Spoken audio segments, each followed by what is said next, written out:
Radio Espace Guinée. Le son des îles paradisiaques. Aroum, Los, sur 99.7. Radio Espace. La radio au cœur des îles. On poursuit notre émission, continuez à réagir, d'où que vous nous écoutiez.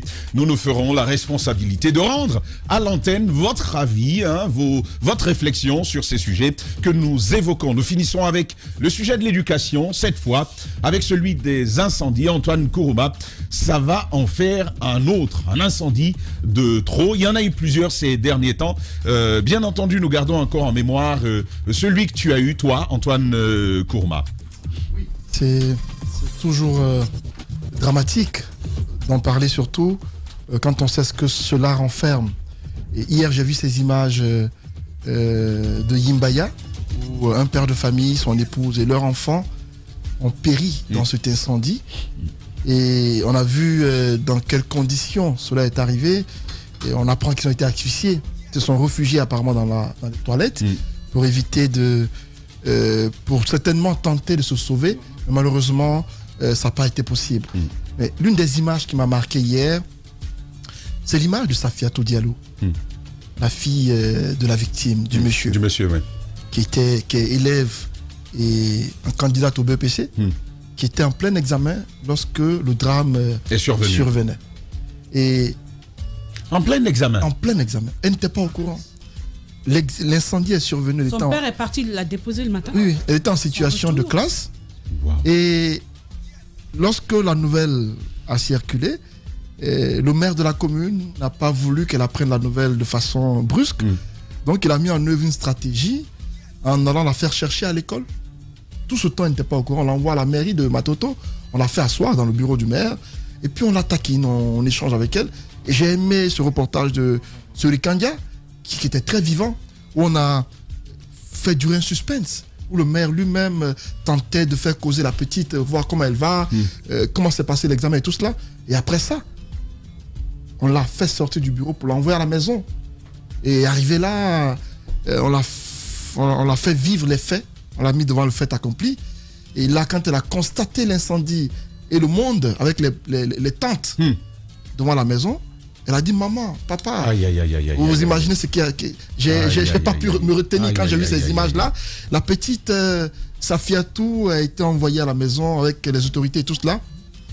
Tout a été filmé avec tous ces commentaires, même si j'ai pas bien aimé la mise en scène qu'on a voulu en faire, mais c'était très dramatique. Donc c'est pas des incendies comme ceux qu'on a l'habitude de voir la nuit ou à l'aube. En pleine matinée. Carrément en matinée. En pleine matinée. Non, c'était à l'aube, je crois autour de 6 heures. Oui, non, c'est la matinée, Mafoudia. Parce qu'on l'a quand même déposé à l'école avant. Déposer un enfant à l'école, je pense que c'est vers 7h du matin. 7h au moins, oui. Et donc, c'est arrivé comme ça, la petite. La grosse question désormais, c'est qu'est-ce qu'elle va devenir? J'espère juste qu'il y a des dispositions qui ont été prises pour la soutenir. Parce que là, c'est un drame, non seulement psychologique, des images, des images du couple, vous voyez les images du couple et du bébé, qui sont partis également de toute la maison partie en fumée. La famille Diallo, la famille Diallo qui sur vos écrans. C'est insupportable. Mais cette petite-là, on ne sait pas ce que va faire l'État vis-à-vis de son cas, mais il serait important qu'elle soit assistée, qu'elle soit accompagnée. Le maire hier, j'ai vu tout le combat qu'il a mené, mais j'espère qu'il ne s'arrêtera pas là. On va faire en sorte que cette petite-là ne puisse pas, qu'on appelle, subir le poids de ça, qu'on puisse l'accompagner psychologiquement. Elle va peut-être faire le BPC aujourd'hui, on ne sait pas ce qui va se passer. Est-ce qu'elle pourra supporter de continuer le BPC? Je ne crois pas du tout. Elle a continué selon les informations. C'est courageux. Elle a été en classe, oui. C'est courageux de sa part.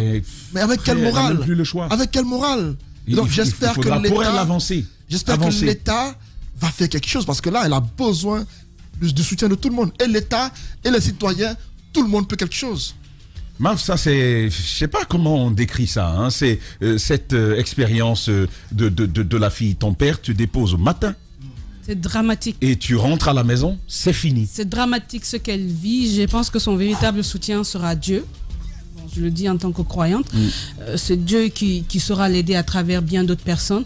Mais moi, je voudrais saisir cette occasion pour parler de ces cas d'incendie. Parce que là, on parle de cette famille, mais il y a une famille aussi qui est la famille tout entière. Le père, la mère, je crois 2 enfants qui sont partis. Ça, c'était ici. 2 petits-enfants. C'est arrivé aussi à Koya, à Sanoya. Toute une 2 famille. petits-enfants, ouais.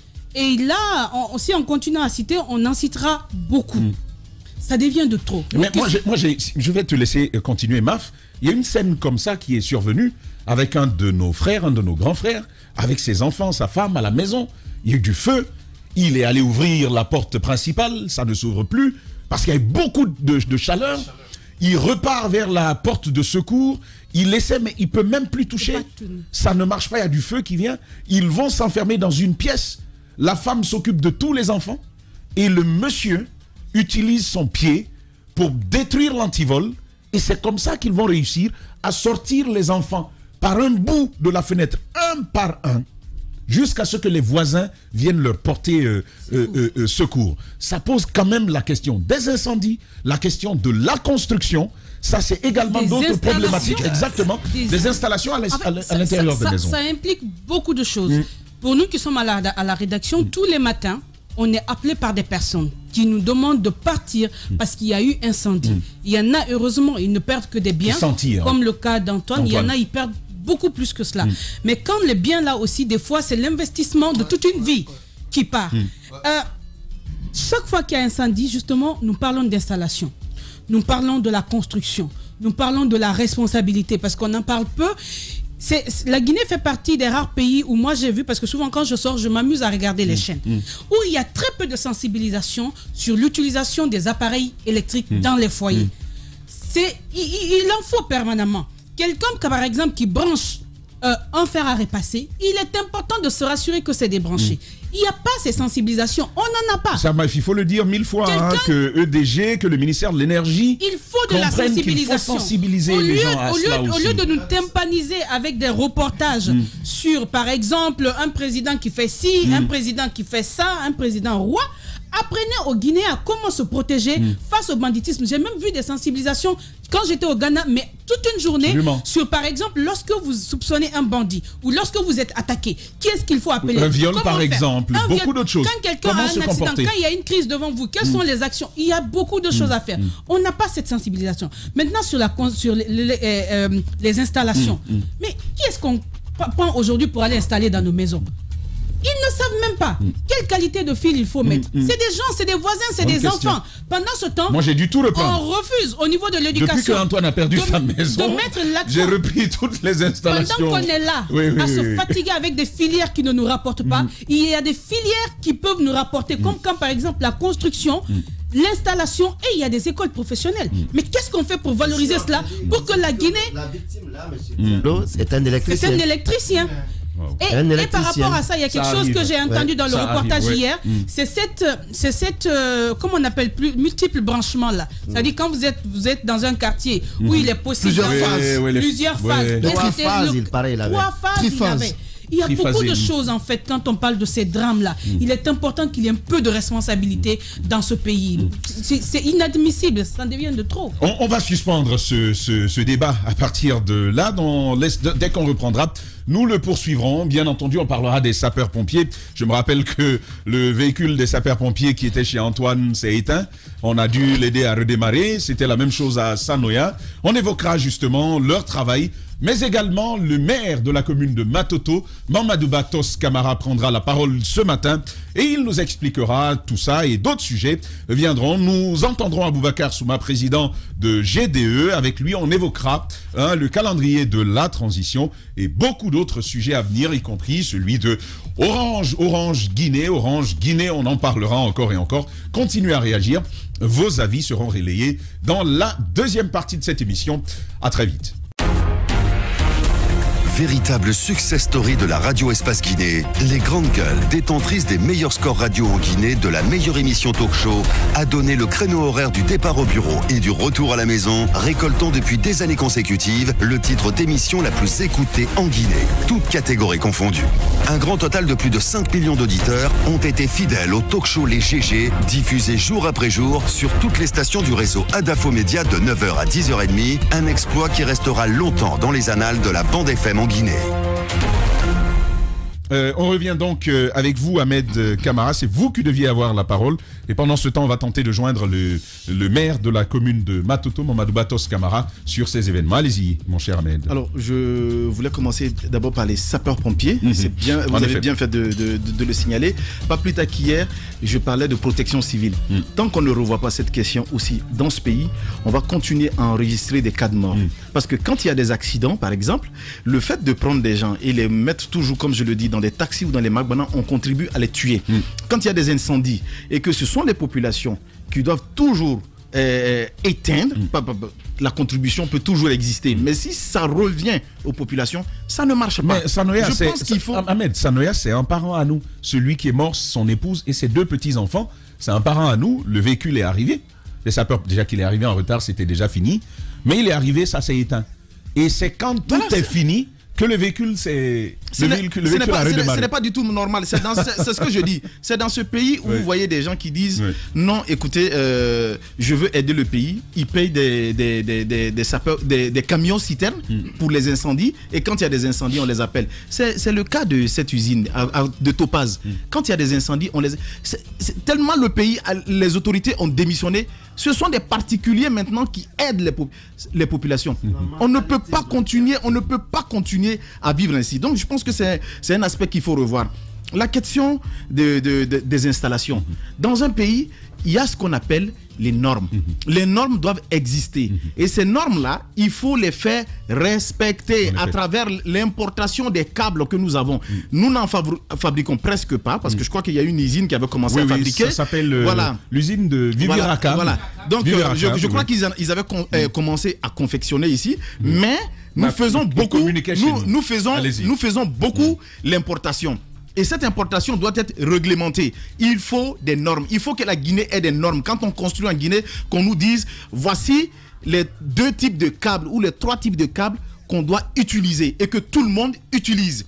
Ça, je pense que ça peut réduire aussi ça s'appelle de l'homologation. Voilà, l'homologation. Ça se fait. C'est comme les routes.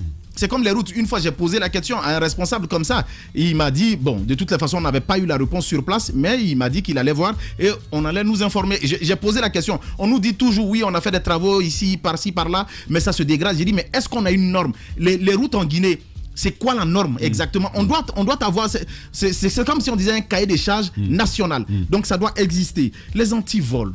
On va laisser le maire parler, peut-être. Et après, effectivement, le maire qui gère ce dossier d'incendie depuis que c'est survenu, le maire Mamadou Batos Camara. Monsieur le maire, bonjour. Les grandes gueules.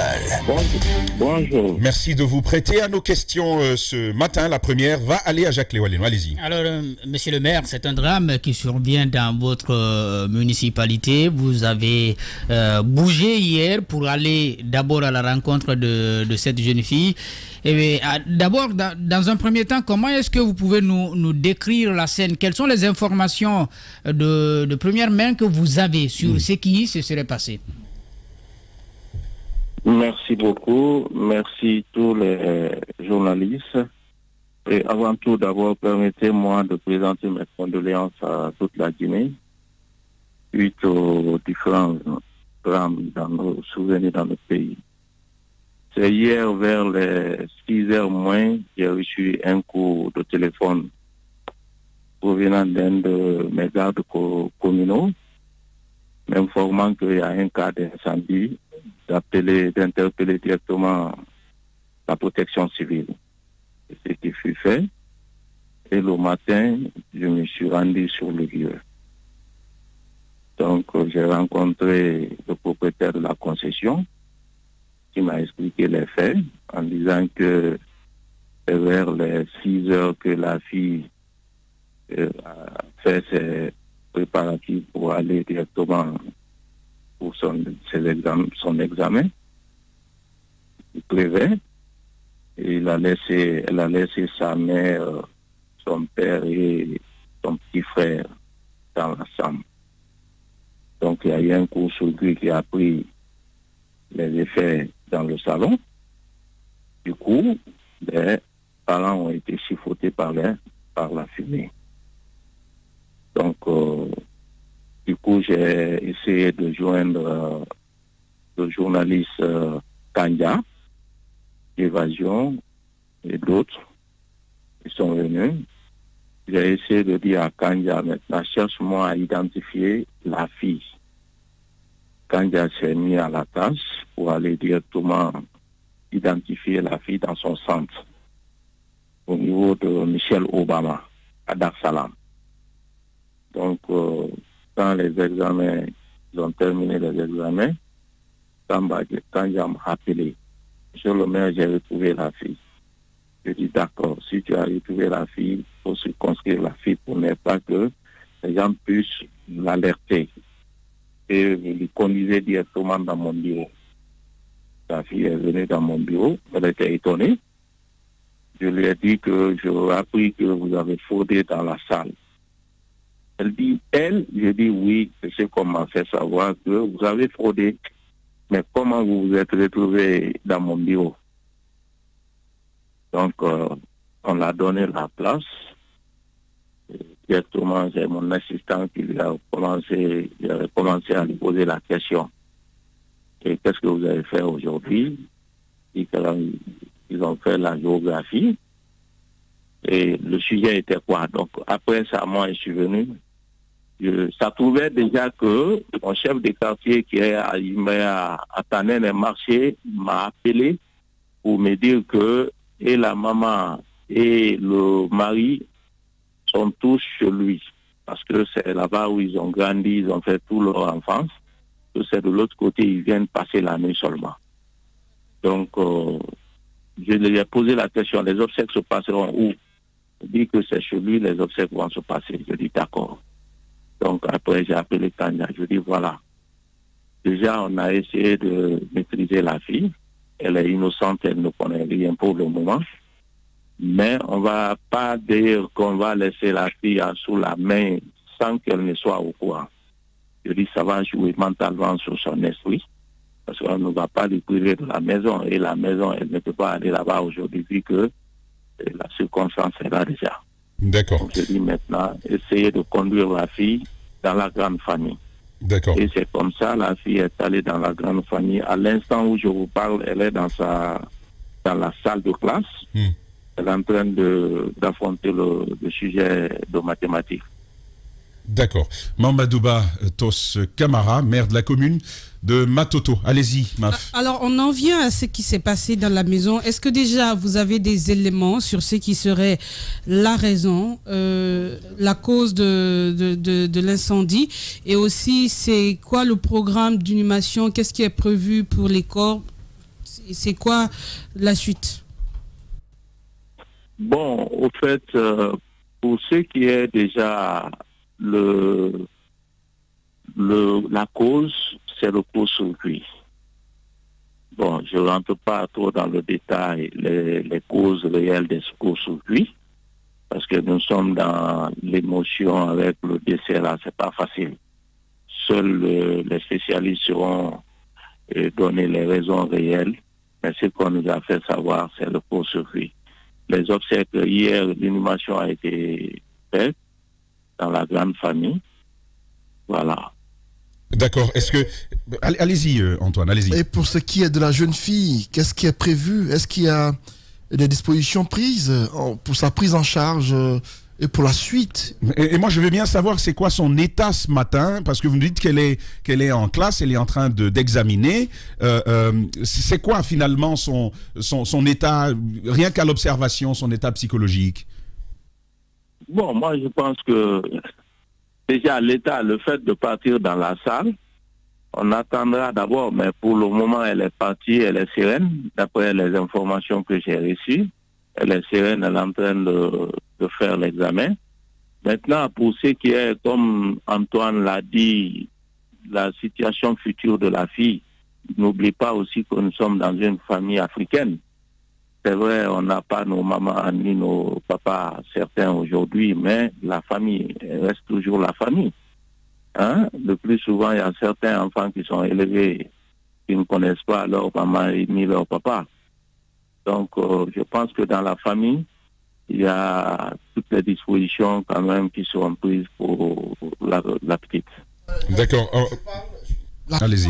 Je parle de la mairie de Matoto, je ne parle pas de la famille de la fille. Est-ce que la mairie de Matoto, par exemple, qui a dans la commune dans laquelle a eu lieu ce drame, est-ce que la commune particulièrement a pris des dispositions en vue d'accompagner ces jeunes filles? Parce que les circonstances du drame tout de même sont particulières. Une belle question. C'est pourquoi nous sommes au chevet depuis hier. Et on continuera à le faire. Parce qu'avant tout, c'est le social. La mairie existe quand nos concitoyens sont là. Je pense que toutes les dispositions ont été prises depuis hier et nous allons évoluer dans ce sens jusqu'à ce que la famille comprendra que la mairie est au chevet de leurs soucis. Mamadouba Tos Camara, maire de la commune de Matoto, la toute dernière question avec vous, Maf. Allez-y. Alors moi, ma dernière, c'est sur ces incendies à répétition. La commune de Matoto est naturellement concernée. Est-ce qu'à votre niveau, il y a quand même cette réflexion pour voir ce qu'il faut faire en termes de sensibilisation ou je sais pas de mobilisation de moyens techniques pour pouvoir éviter ces genres de drames, parce qu'il y en a de plus en plus. Au lieu de parce que pour le moment, on a des constats, mais qu'est-ce qui est fait en amont pour aider à éviter ces drames? Pour ne pas dire que c'est la télépathie d'analyse, je viens de discuter tout de suite avec mon secrétaire général pour une rencontre que nous allons projeter la semaine prochaine. Tous les chefs de quartier, tous les chefs secteurs, parce que les courts-circuits, c'est vrai, mais nous avons l'impression aussi que nous, les citoyens, nous refusons vraiment des installations dans les règles de l'art et chacun aime utiliser les moins coûts pour alimenter sa maison. Mais si on ne multiplie pas les sensibilisations afin que les citoyens puissent comprendre que nous sommes les premières personnes d'abord qui sommes à la cause réelle de ces incendies, avant l'autorité, ça va être difficile. Donc, il faut essayer de faire comprendre avec des spécialistes et faire vraiment une campagne de sensibilisation pour que les citoyens puissent vraiment bannir maintenant des installations anarchiques. Parce qu'on aime utiliser des disjoncteurs qui ne sont pas dans les normes, et aussi les compteurs prépayés que l'EDG exige aux citoyens. Certains acceptent, mais par contre, ils ont des lignes bypassées qui peuvent aussi causer des incendies et après on dit aussi que c'est les courts-circuits. Étant donné que les lignes normales ne sont pas respectées, chacun est obligé de faire sa propre ligne pour éviter de payer vraiment ce qui doit être payé à l'État. Parfait. Une question entière, monsieur le maire, de votre côté, la municipalité, mais aussi les services spécialisés de l'État et pourquoi pas d'autres entreprises. Ça reste une question qui interpelle chacun de vous. Merci de nous avoir apporté cet éclairage ce matin, monsieur le maire. Le ridicule et la méchanceté sont ses traits de caractère. La haine est un poison mortel dont beaucoup se nourrissent pour vivre. Il n'y a pas d'entrepreneur audacieux qui ne fabrique pas automatiquement jalousie, envie, critique, caricature, diffamation et désinformation. Bienvenue sur Radio Espace Guinée, la radio dont les autres s'inspirent. Radio Espace Guinée. À Conakry sur 99.7, en région à Labé, Kakandé sur 99.7, à Cancan sur 99. Bien, la locomotive se poursuit. Ahmed Camara, on revient avec vous. Vous terminez votre réflexion de tout à l'heure sur la question de la sécurité liée aux installations électriques en Guinée. Effectivement, donc je pense que déjà la gestion de cette crise par la mairie de Matoto est à saluer. Je souhaite qu'il y ait assez quand même de psychologues dans ce pays pour que ce soit un véritable accompagnement psychologique que de simples accompagnements comme ça, parce que ça, il faut le dire, c'est un choc qui peut lui coûter cher. Voilà, et donc j'étais sur le point des antivols. Même dans des pays développés aujourd'hui, vous voyez, il y a des antivols qui existent dans des appartements, dans des vieux bâtiments, même dans les puissances comme les États-Unis. Il y a des antivols. Mais ces antivols-là ont une certaine particularité. Ce sont des antivols qu'on peut ouvrir et fermer. Donc je pense qu'on devrait réfléchir à cela en Guinée aujourd'hui. Mais ce que nous avons, ce sont des blocs de fer qu'on met dans le mur. Et quand il y a des incendies, il est difficile de les enlever. C'est des barrières inviolables. Hein. Mais en Guinée... Elles sont inviolables. Oui, inviolables. Mais aujourd'hui, même en Guinée ici, vous avez des antivols qu'on peut ouvrir et fermer. Ça, je pense qu'il faut, pour ceux qui construisent, ou même ceux qui ont déjà des antivols, approchez-vous de ces spécialistes-là. Ils vous diront, ça peut s'ouvrir, ça peut se fermer avec des cadenages. Je pense que quand on a ce genre de système, ça peut permettre d'ouvrir la fenêtre et s'enfuir par là-bas en cas de danger. Et aussi, les anti-incendies. J'ai fait tout de suite le jeu d'aller sur Internet, sur Amazon par exemple, pour vérifier à combien ça coûte. Vous avez des packages qui vous font moins de 100 000 francs guinéens. Donc je pense aujourd'hui que ça ce n'est pas une question de riches ou de pauvres. L'État, si on veut, plus qu'aujourd'hui, il faut se dire qu'il y a beaucoup de bâtiments aujourd'hui dont l'État n'a pas forcément eu la maîtrise sur la méthode de construction. Mais qu'est-ce qu'il faut faire pour freiner aussi la dangerosité de ces incidents-là, de ces incendies-là? Je pense qu'il faut équiper les maisons d'anti-incendie. Ce sont des petits appareils dans lesquels on met 2 piles. S'il y a de la fumée, ça sonne et vous savez qu'il y a quelque chose. Moi, par exemple, je l'ai. Quand on met juste l'encens dans la maison, ben, il se déclenche. Donc, je pense qu'aujourd'hui, on peut les installer dans tout, même quand on est, je pense que l'État ou encore EDG, j'en sais rien du tout, mais il faut essayer de voir ce genre de pratiques. Et même, ce sont des pratiques qui peuvent, ou encore des politiques qui peuvent appartenir aux communes. Les communes doivent savoir qu'elles ont une certaine puissance. Mais je me demande si ces communes même mesurent cette puissance-là, l'immensité de leur puissance. Vous savez, la sécurité à l'intérieur des communes relève, c'est leur responsabilité de la mairie aussi. Donc je pense qu'aujourd'hui, une mairie peut bien évidemment se démarquer en disant, je veux que toutes les maisons dans ma commune soient équipées d'anti-incendie. Et ça peut se faire, ça ne coûte pas cher et ça peut préserver des vies. Il faut le faire. Parfait. Merci Ahmed. Ça coûte moins de 100 000 francs. Pour ces 2 points. Effectivement, c'est une très belle solution. Jacques, on va aller très vite avec vous sur ce sujet. On a écouté le maire. Je ne vais pas être long à la suite de tout ce que les autres ont dit. Il y a des moyens qu'il va falloir trouver, bien entendu, mais je crois aujourd'hui, il y a un travail qui s'impose. Je ne sais pas si c'est à EDG de le porter ou c'est aux municipalités de le porter, mais ce travail-là, il doit être fait. On ne doit pas continuer à dire, bon, on va sensibiliser. Vous allez sensibiliser les gens, ils n'entendent même pas. Mais ils ne sensibilisent pas. D'abord, ils ne le font pas. Ils n'ont jamais sensibilisé. Ils ne le font pas. Et même si vous le faites, le jour où ils ont dit, peut-être il y a des gens qui ils ont dit sensibilisation, ils ont fait des matchs. Un match de football. Ils ont fait un match de football pour sensibiliser. Donc, même si vous sensibilisez, peut-être les gens ils comprendront pas des messages. Moi, la dernière, lorsque Veolia était arrivé et qu'ils avaient lancé la fameuse idée de revoir un peu les installations, je m'étais dit qu'il ne fallait pas tout simplement se limiter aux lignes de transport. Il fallait aller dans les foyers, dans les domiciles, inspecter les installations.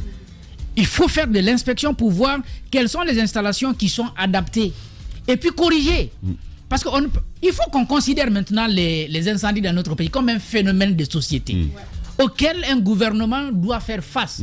Il faut trouver des moyens, il faut faire en tout cas un travail, un diagnostic réel pour comprendre le problème par quartier et pour pouvoir les gérer. Si EDG ne sait pas comment le faire, il y a la SEG qui offre un bel exemple de diagnostic lié à ses clients. Ça peut être, la même méthode peut être employée pour procéder à ce travail. Il faut un travail de diagnostic réel pour maîtriser ce qui se passe par quartier, par secteur. Vous savez déjà, nos quartiers, pour certains, sont mal lotis. Il y a l'urbanisation, elle est anarchique. C'est un autre problème, mais puisque ce qui nous cause déjà des morts, c'est bien l'électricité. Donc, il faut procéder à cette inspection et proposer des solutions. Ce n'est même pas des propositions, imposer des solutions au foyer. Je crois que comme ça, on pourra, je ne dirais pas qu'on va finir avec, mais on va réduire un peu le nombre d'incendies. Maintenant, pour les sapeurs-pompiers, moi, je ne comprends pas la logique du ministère de la Sécurité. On sait que si vous parlez de sécurité, c'est soit les bandits ou les problèmes de protection civile. Mais vous voyez les véhicules dans lesquels les directeurs et ministres roulent, ça coûte cher. Je ne crois pas que ce soit moins cher et plus cher que, comment on appelle ça, les camions. Les camions, les citernes à eau qui doivent être déployées au moins par quartier. Parfois, c'est des citernes de particuliers qui viennent à la rescousse des gens. Jamais... soit ils n'ont pas d'eau, soit ils n'ont pas de carburant. Je n'ai jamais compris cette logique qu'on dise la grande commune de Matoto n'a qu'un seul camion. Ou bien un camion aussi à mauvais état. À mauvais état. La commune de Ratoma, toute la région de l'Abbé n'en a pas. La commune d'Antoine, là, ça c'est autre chose. Un camion mais à mauvais état et qui roule, qui peut s'arrêter à tout moment. Je pense qu'il faut aller sur un plan d'allocation de camions par quartier ou bien par 2 quartiers. Je crois que ça peut régler les problèmes. Il n'y a même pas de contact, c'est ça le problème. Je ne sais pas, franchement, il faut s'inspirer des autres. Je vous donne, s'il vous plaît, un petit exemple. Ahmed, ils savent quoi faire. Ces gens savent quoi franchement, faire. Mais ils ne le font pas. Mais j'arrive pas à comprendre. J'arrive pas à comprendre. Je ne sais pas si c'est une certaine médiocrité ou c'est un refus. Mais prenez un exemple. En Côte d'Ivoire, quand vous avez un téléphone sans puce, je vous dis sans puce, vous pouvez appeler les policiers ou les sapeurs-pompiers. Comme pour vous dire que la sécurité est une question de priorité. Alors, battons-nous, trouvons même des numéros. Quand on dit des numéros verts, c'est ce de nous donner des numéros de 8 chiffres. Non, donnez-nous des 3 chiffres tout à l'heure. Qui peuvent facile à retenir. 911, de l'autre côté là-bas. Voilà, c'est fini. Ça coûte rien, franchement, ça coûte rien. Parfait, merci Ahmed. Daouda, pour terminer sur ce sujet. Je disais, quand Jacques parlait de camions, de citernes à eau, pour toute la région, par exemple, de l'Abbé, vous n'en avez pas aujourd'hui, pratiquement. Je ne sais pas s'ils ont rétabli le camion qui était là, mais pour toute la région qui couvre Tougué, Koubia, Lelouma et autres, l'Abbé Centre, vous n'avez pas un seul camion qui le fait. Et à Conakry, les communes, on sait ce qui se passe là. Mais de l'autre côté, il y a un autre aspect très important qu'il faut relever sur nos installations. Vous savez, on a des électriciens qui sont dans les quartiers. On a des électriciens, en tout cas qui se disent électriciens, auxquels vous confiez par exemple l'installation dans votre maison. Vous leur demandez de vous faire le devis. Ils vous font le devis effectivement. Ils vous montrent ils vous présentent les câbles de garantie qu'il faut acheter, tout. Vous ne connaissez pas. Vous déboursez l'argent, vous leur donnez pour acheter, mais ils vont vous acheter des câbles de 1500, les câbles de 2000. Mais puisque vous ne connaissez pas, et avec tout ce qu'on sait de tout cela, tout le monde ne peut pas se cultiver pour connaître la différence entre quelle qualité de câble je dois mettre ou pas. Il y a ce problème aujourd'hui dans nos quartiers. Cela doit aujourd'hui interpeller nos électriciens, qu'ils prennent cette conscience que lorsqu'ils refusent de payer, d'acheter des câbles de qualité, ce sont des vies qu'ils mettent en danger. En danger, je vais dire, excusez-moi. Tu parles comme Antoine ce matin. Le peuple. Ce sont des vies humaines qu'ils mettent en danger. Et cela, il faut que cela frappe leur conscience et qu'ils changent de comportement. Parce que vous ne pouvez pas, par exemple, brancher un climatiseur sur je vais dire, sur un câble un câble de 2500, de 2000 et dire que vous voulez sauvegarder des vies à ces niveaux. Et ça, ce sont des électriciens. Il faut qu'ils changent à ces niveaux. Il faut qu'ils changent à ce niveau. Beaucoup de choses à dire ce matin. Notre